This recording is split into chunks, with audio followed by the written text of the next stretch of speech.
Dans le hangar Echo d'Emirates, Alexander Matthews, ingénieur, poursuit la grande visite de maintenance du tout premier Airbus A380 de la compagnie. Aujourd'hui, nous procédons à la vérification de nombreux systèmes. Une fois l'inspection faite, les réglages sont effectués. Chaque pièce essentielle de l'avion est examinée à la loupe pour déceler le moindre défaut. Usure des câbles, gaine endommagée, corrosion des conduites, micro-fissure du fuselage. Sous le ventre de l'appareil, l'ingénieur inspecte un élément qu'aucun passager ne souhaite voir à l'œuvre, le système d'alimentation de secours. Ce que vous voyez ici, c'est l'éolienne de secours. En cas de perte de puissance, l'éolienne se déploie automatiquement et la grosse hélice située à l'avant met en marche un générateur qui fournit de l'énergie électrique à l'avion.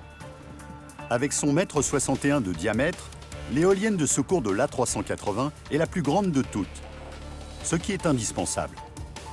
Si elle se met en route, elle doit pouvoir alimenter des systèmes primordiaux, tels que les commandes de vol et le pilote automatique de cet appareil.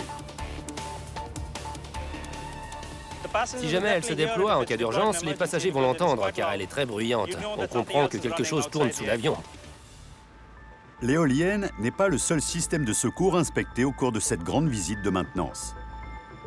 3 énormes crics placés sous les ailes et sous le nez de l'avion vont soulever ces 3,6 tonnes de 30 cm pour permettre aux ingénieurs de vérifier que chacune des 22 roues peut se poser sans problème. En cas de besoin, l'éolienne de secours peut sortir le train d'atterrissage.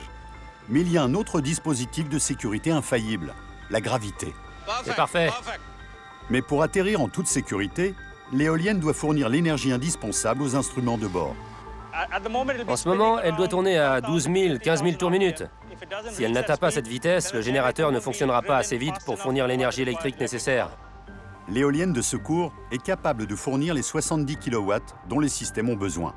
Elle fonctionne parfaitement, c'est bon. Voilà une pièce qui n'aura pas à être remplacée.